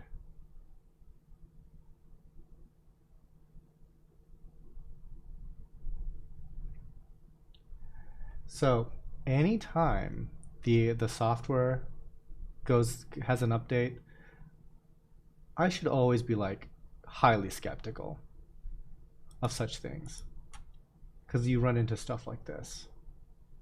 It's like, oh good, what are we doing here? What are we doing here? So hopefully it's roughly on track. Because like the other thing is, I'm looking at because so I can see stuff like dropped frames and stuff like that, and it's like not that bad. It says it's dropped 415 frames, which is like nothing. I mean, you like if it's bad, it'll be like in the thousands, like 5,000 or so. But no, 415 frames is nothing. But okay, so this is what also like bothers me about about Apple. It's looking at the CPU percentage. It's like at 10%. Okay. So it's not even trying very hard to do this whole show. It is just purely some gremlin in the software. Lovely. Good to know.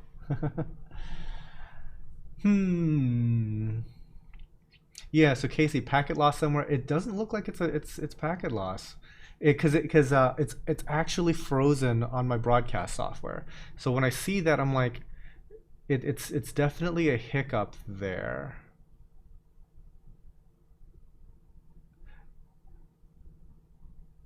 Okay. Dan's going to need a beer soon. Trust me. Like this is not stress drinking worthy. This is nothing. Stories Reef. Oh man. Yeah, you came at a great time. Everything's like, well, not everything. It's frozen like 3 times in 2 hours.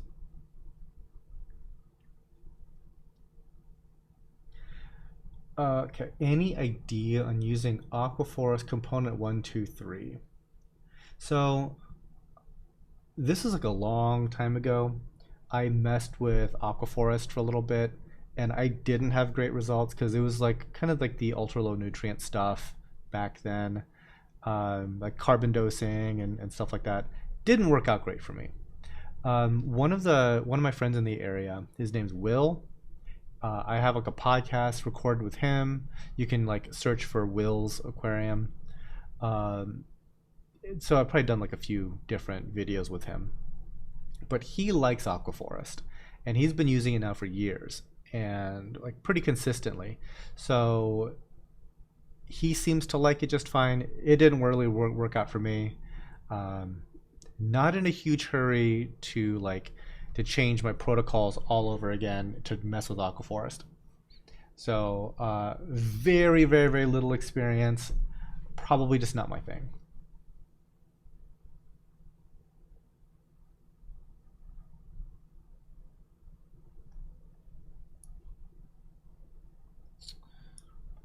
Yeah. So funny thing is about like these computers also. Like this one's really not even working that hard, but this computer can no longer uh, create this file that's being broadcast, if you can believe it.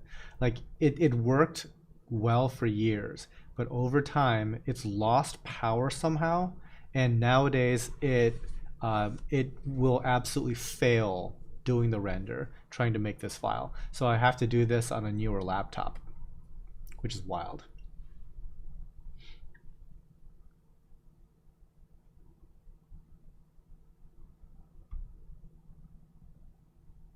Yeah, Will has amazing results with Aquaforest. Yeah, and Aquaforest, yes, it is from Poland. Don't know about the bags. Paul says yes, purple bags. Need the new Mac Studio? Maybe I do. Maybe I do. Like, it's so weird. Like, I have this love hate thing going on with Apple right now. So, like the whole like the M1 chips and stuff like that. So I got like the highest end um, MacBook Pro, like the M1 Max MacBook Pro. Uh, and the first time that I tried to make a video with it, it was like crazy crawling slow. Like it would have taken 40 hours to render this thing. There was like a setting on there that just it was just you know how Apple's if you're not familiar with Apple, they have some very very basic things you can set your computer to do. And there was something in settings. It was like a power saving feature where it's like, yeah, don't really try that hard.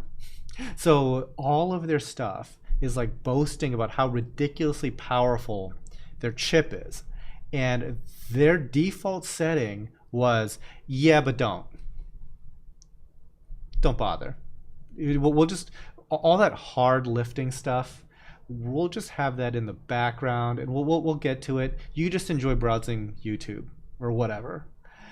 So once I flipped it to, hey, put some more effort onto this, it rendered that thing in instead of like 40 hours, it did it in about 2 hours, which is magnificent performance, by the way. On this machine, which is like their previous professional grade stuff, it would have taken about 8 hours. So from cutting it from 8 hours to 2 hours, good stuff. But out of the box is like, I can't even figure out how this is this slow, because it was just it didn't do anything. Like the thing went from like it had how it says like a percentage complete. It stayed on 0 for at least 2 hours. Yeah, it was great. Wonky stuff like that. So when I see like, oh, the Mac Studio, it's like it's super powerful for professionals. I'm like, is it though? Am I gonna have to do something dumb just to like unlock its regular performance? Anyway, yeah, it might still be all right. Last few Windows updates have really bogged down this machine too. That sucks. because that I guess that's the other thing that I was thinking about was like just going like full on like PC and just building something, because there's like a few guys here at the office that love to build PCs, and I'm like, I want like something that can just crush, and you get me some like Threadripper with like all the cores, and we'll see how this goes. But unfortunately, like there's a chip shortage, so none of that stuff is available, so I just dropped it.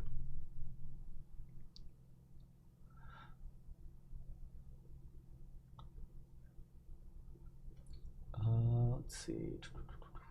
Premiere Pro didn't do well with the M1 to begin with. It was beta only. I was super annoyed when I got my laptop with the M1. Is it not better now? And again, if you're talking about like your MacBook, your M1 MacBook, check to see on in power saving if there's like something like set there where it's going to be like, oh, don't try very hard. Don't actually work. Tender Dove, I love the Leptastria. Kind of look like a small Ghani, but way more hardy. Kinda. I mean, especially with like the new kind of like the micro Ghanis, like the Bernard Poras and stuff like that. It does kind of have that same Leptastria aesthetic. You also get the added benefit that they're a little bit more hardy, like you mentioned. They are also much faster growing. Thinking about about just corals in general, I am very much looking more forward to once we're done with a lot of the big ticket projects and stuff like that. Once we get all that stuff wrapped up, I'm really looking forward to hunting down more corals that we've kind of had our eye on for like a long time, but just made no effort to go get. So, for example, like when I was at Reefapalooza, I saw some cool stuff, like really cool stuff. One thing was like a yellow submarine Fabia, which I think it might be like really like a Dipsastria perhaps, or maybe it's a Favites. I think it's a Dipsastria. But it had a cool like yellow and sky blue color. I thought that was very cool. Let's see if I can like look up. Like I don't even know how much they are. I'm gonna look it up in real time here. Uh, yellow yellow submarine Fabia.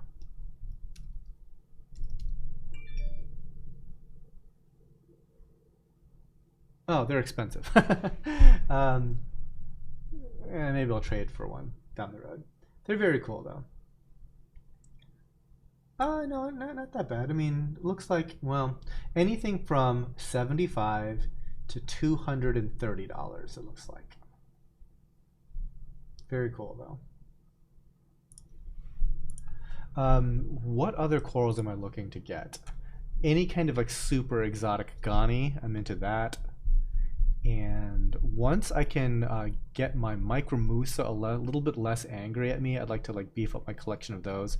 Those have been like wonky as of late for me, and I think it's just because they've been getting invaded by sponges and stuff. And I'm hoping that the hydrogen peroxide treatment will help with that.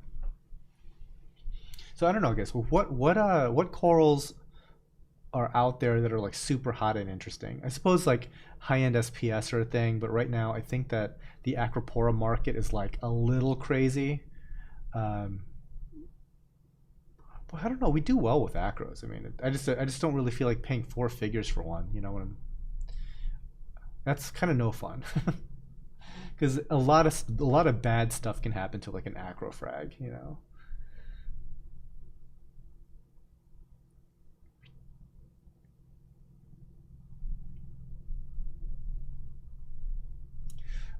Paul says, I built my PC in 2019 and it's a monster custom water cooled. Can change a few parts now and will be like a new monster to compete with today's tech. I'm one of those guys that as long as it can just do the job reasonably well, I'm down. Um, because I'm at that point where like the sort of stuff that we're asking these machines to do, I mean, it just takes hours. So it'd be nice to like have some dedicated machines just to like do the job. We'll come back later, and then in the meantime, I have this other computer where I can do some of like the lower resource intensive tasks.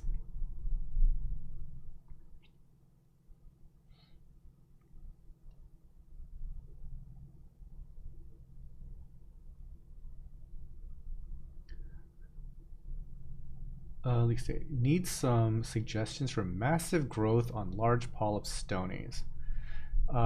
Two things, which would probably help a lot. Uh, Something like massive feeding, if you can keep up with the filtration requirements, and probably kalkwasser. Corals really like it. We're going to be using calc soon here. Also, that's a small project for us, but it is a project. I definitely want to get back into calc. I think a lot of our corals would benefit from that. Turns out we have some low pH here in this building, and our calcium reactors are having a harder time keeping up with the calcium and alkalinity demands of our systems. So having like another baseline of kalkwasser in addition to the baseline of calcium reactors, I think will go a really long way.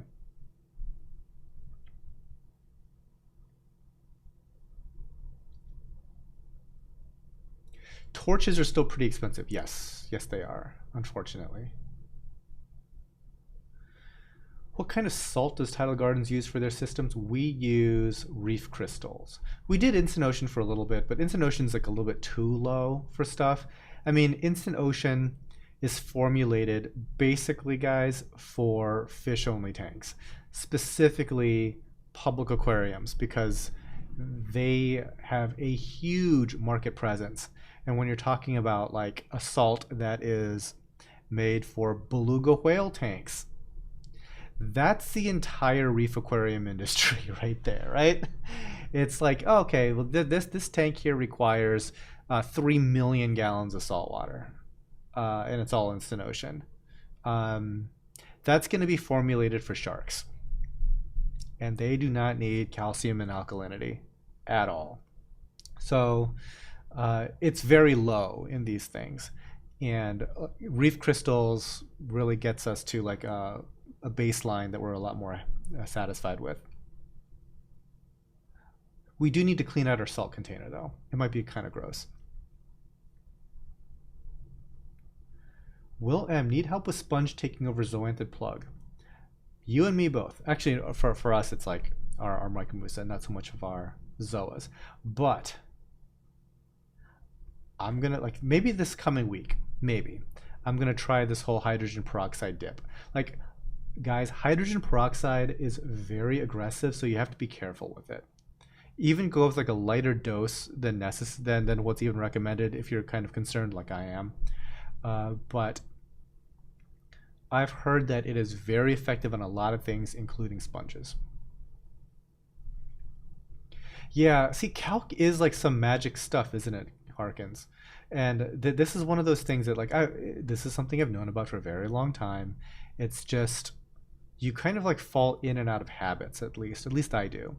So I have been using calc on and off for at least 20 something years, and I've been off for a long time. And one of my customers, I distinctly recall, like, he had this epiphany once he started to buy from us, because like all we told him to do was like, look, do one more water change than you think you need every month, and if you want to put kalkwasser into your top off every day, it'll help. And he just started to do that, and he had the most success he's ever had ever in his entire time as a hobbyist. And that's really all it was: water changes and kalkwasser, really basic stuff. And I didn't even take my own advice on the calc, because for us here, we have to make it like super idiot proof, because this idiot one time improperly dosed calc and kind of chemically burned a lot of corals. So this new system of calc is going to be a lot more automated with a lot more safeguards. So once we get that set up, I think that we'll be in a good spot. Because right now our pH is hanging around 7.9, and it really should be much higher, like 8.3. And if you guys didn't know, pH is a logarithmic scale, so 7.9 and 8.3 are not that similar in concentration. Them log scales, right? Like, I'm sure that, all of you guys went to high school probably, forgot all about logarithmic expansion, but it's like what is like the Richter scale for like earthquakes? Is it just like an 8 point, or I'm sorry, let's just start off with like a 7. The difference between a 7 and a 7.1 is like tenfold or something. So like an 8 is so much more powerful than like a 7. It's not just incrementally, it's like way more. I think pH is like that as well. What else is kind of like logarithmic? I think cameras, like the aperture on cameras is, so like when you're talking like a stop of light, so going from like, so one additional stop of light is like double. So when you go from like 2 stops is not 2 times as much. It is like 4 and then 8 and 16 and whatnot times the amount of light. So yeah, 7.9 pH to 8.3 is a very distant bridge. Decibels, true, Frostbite Mike. Decibels is a good one. So going from like 90 decibels to 100 decibels, not the same. Tyler says, I've always hydrogen peroxide dipped zoas. Absolutely nails algae. Yes, very effective on algae, and really works well on other annoying pests for zoas to keep them closed up. Yeah, so there's other things that work on the zoa pests. Just stuff like coral Rx and stuff like that will work just fine.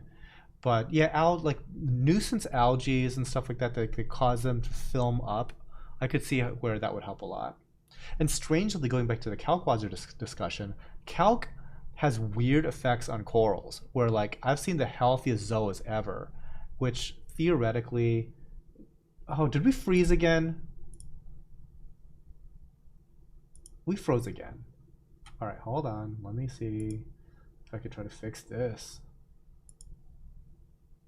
Hold on.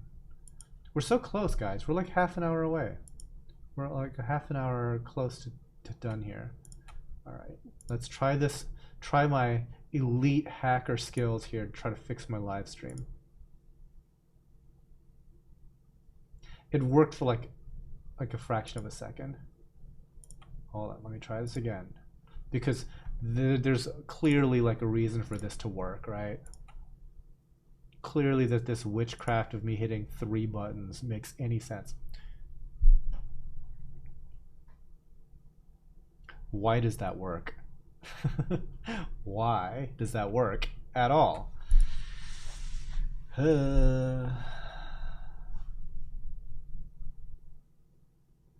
Okay. Log scales are seriously different from like 1 to 5, like 16 times different, yeah. What is the max allowed pH for corals? I don't really know. I'd say that about like 8.5, I would start to worry a little bit. Yeah.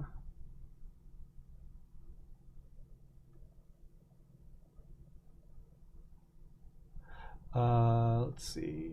B. Above 8.5, 8.6, you start to have issues with carbonic acid. I thought carbonic acid happens in low pH.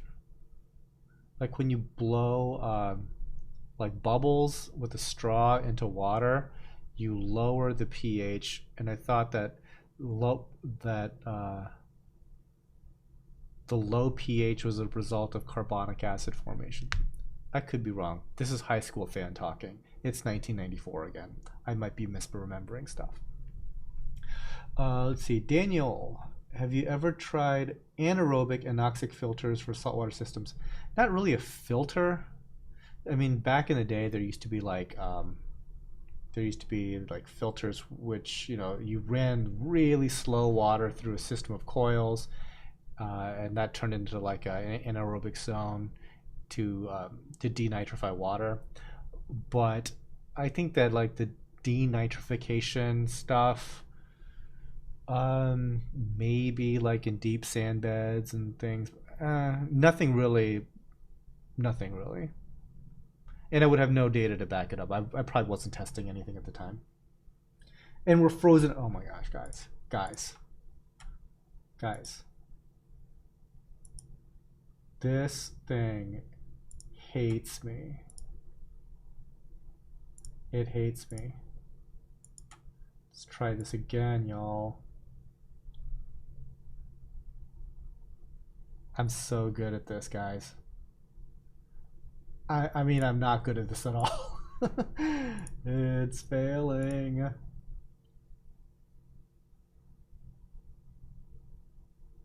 That is so bizarre. Oh, it's not. It doesn't like it. It doesn't like it, guys. It doesn't like my hacks.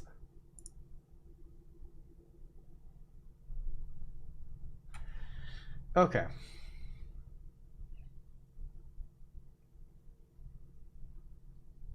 It's like super bogged down with something. It's almost like it's like run out of memory or something. Except it's like not at all. Because I'm looking at the memory and it's totally not. Let me do something different here.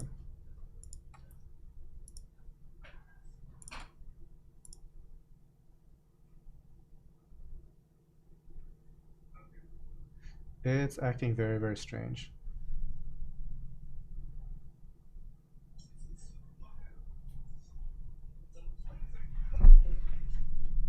Can you turn that volume down for me, Mom?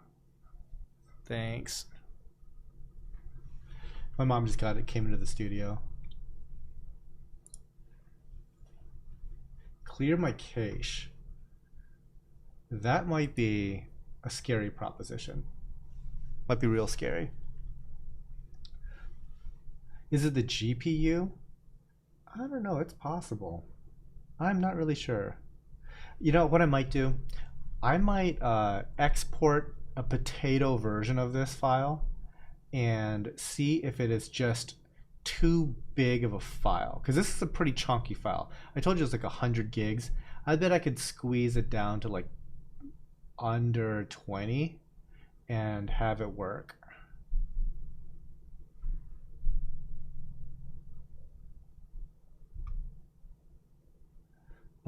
Daniel, ever try putting the whole aquarium in an orange filter? No, because the orange filter is really for photography more than anything. I actually don't like how it looks at all.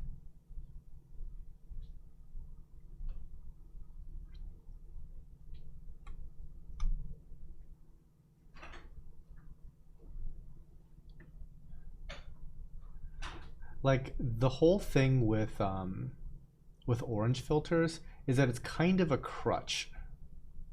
And it's a good crutch if you're talking about like a phone, and we don't really shoot with phones here. Like clearly we do not shoot with like phones here, right? So we really haven't had to mess that much with the filters. It just kind of over exaggerates like a lot of colors.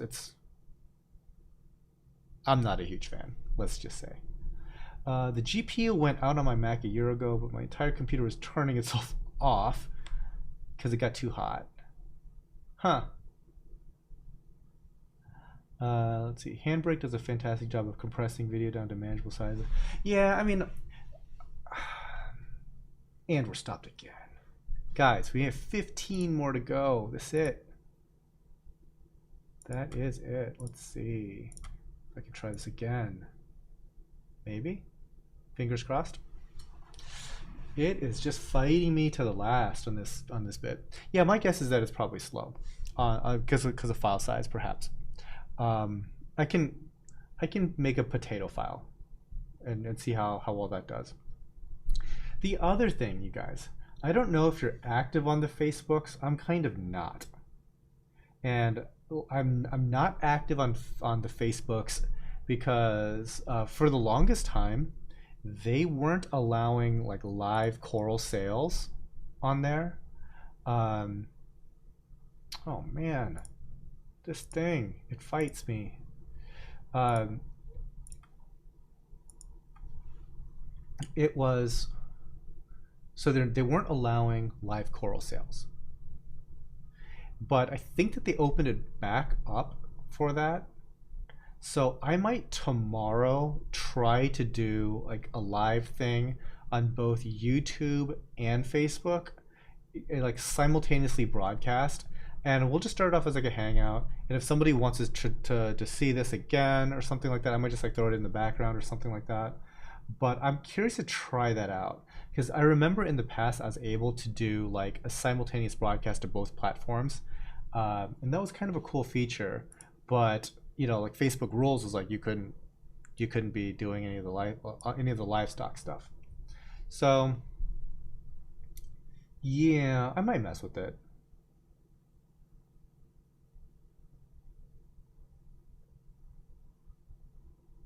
Not on FB. Yeah, so they changed, like I said, they changed the rule, and it's weird. It's like you're allowed to do it if you're an actual store on your store page.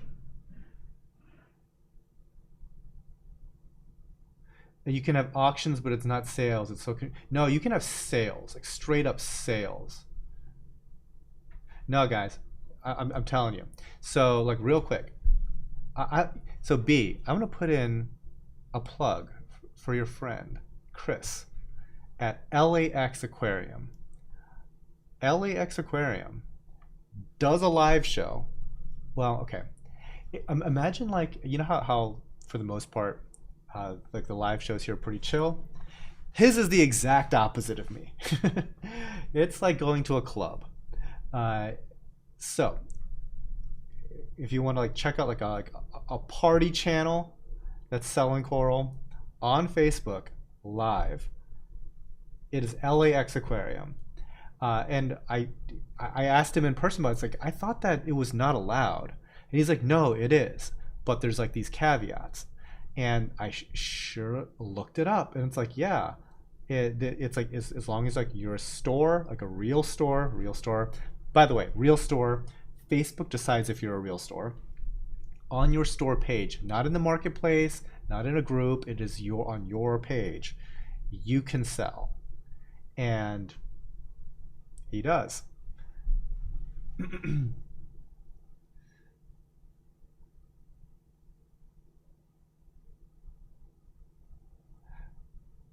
It must be for your website, not on Facebook. It's def on Facebook. Okay. Yeah, so B's got the language there. Are not allowed between individuals, but are allowed by businesses that sell other animals from a storefront or website. Yeah, and like I said, it has to be on your actual store page. Blah blah blah blah blah. Are we frozen again? Yes, we are. I love technology, y'all. Dude, I'm telling you. I told you like that this computer used to be able to do this stuff, right? We were talking earlier about like how like the capabilities of this thing was here and slowly over time it's dropping down, guys. It's dropping. Daniel, are you planning on making some more videos about the big coral farm you have? Yes. I just want to get some stuff done. That's the thing. You must have a brick and mortar store. They definitely did not say that. Um, Than is allowed because he is official. Lol. Oh boy. We'll see. You know, I'll tell you what. If I get banned off of Facebook, I do not care. Get me off of that hell platform. Let's see. I'm gonna look up that language.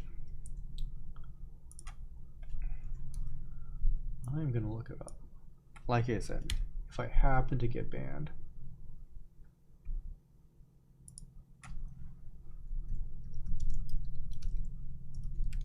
Selling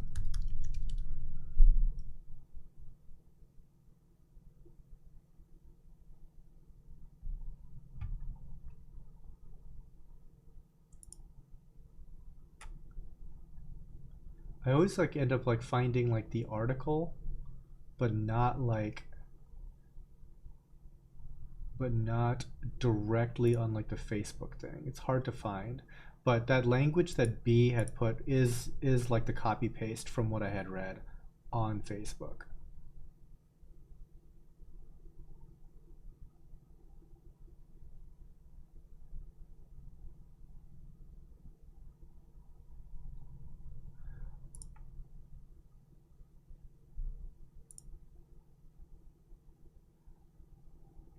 Will says, has to be allowed. I watch other Facebook live coral sellers on Facebook all the time. Yeah.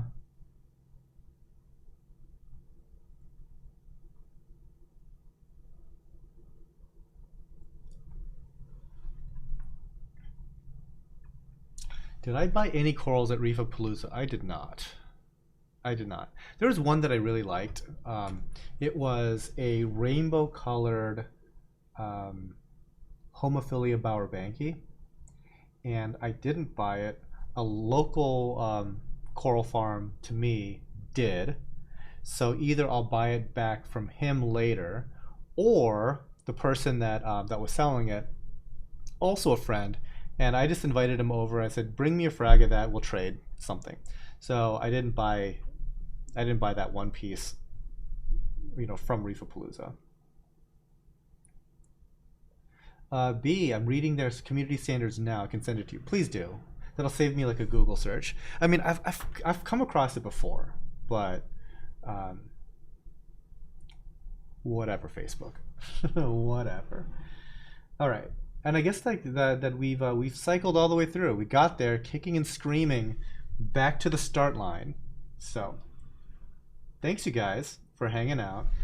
Thanks for putting up with like the weird technical difficulties, which is clearly just my computer not wanting to do anything or something, or the software or something.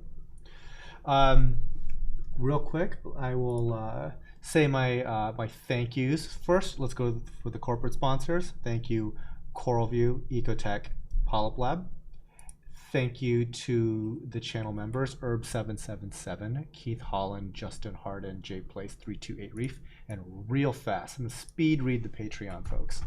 Okay, Brandy Camp, Be the Fountain. Harkins, Elaine Martinassi, Alan Jackson, Becky Doucette, Christopher Martin, Chuck and Meyer, Ernie Wallace, Greg Zimmerman, Jordan Marty, Keith Singer, Kyle Jameson, Lisa Clow, Matthew LeBrun, Michael Shelley, Puddle Aquatics, Rebecca Hall, Reef Infidel, Skylar Korn, Sue Hemmons, Thomas Tarrant, Tim Garner, Tina Alexander, and Trevor Joseph Overbeck. Very quickly, huh? This was an interesting stream. Yes, Harkins, it was. Yes, it was.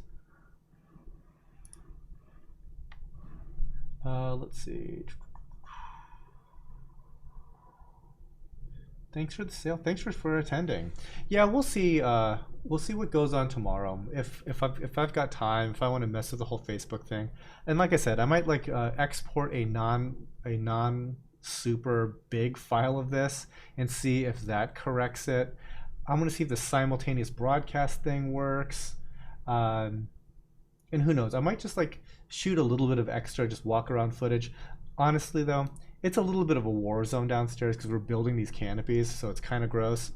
But who knows? It's been a little while since we've done a building update. That's one thing I kind of want to do for this week for sure, because there's probably a lot that there needs to be talked about, even though that we're not done with all these different projects that I want to get done with.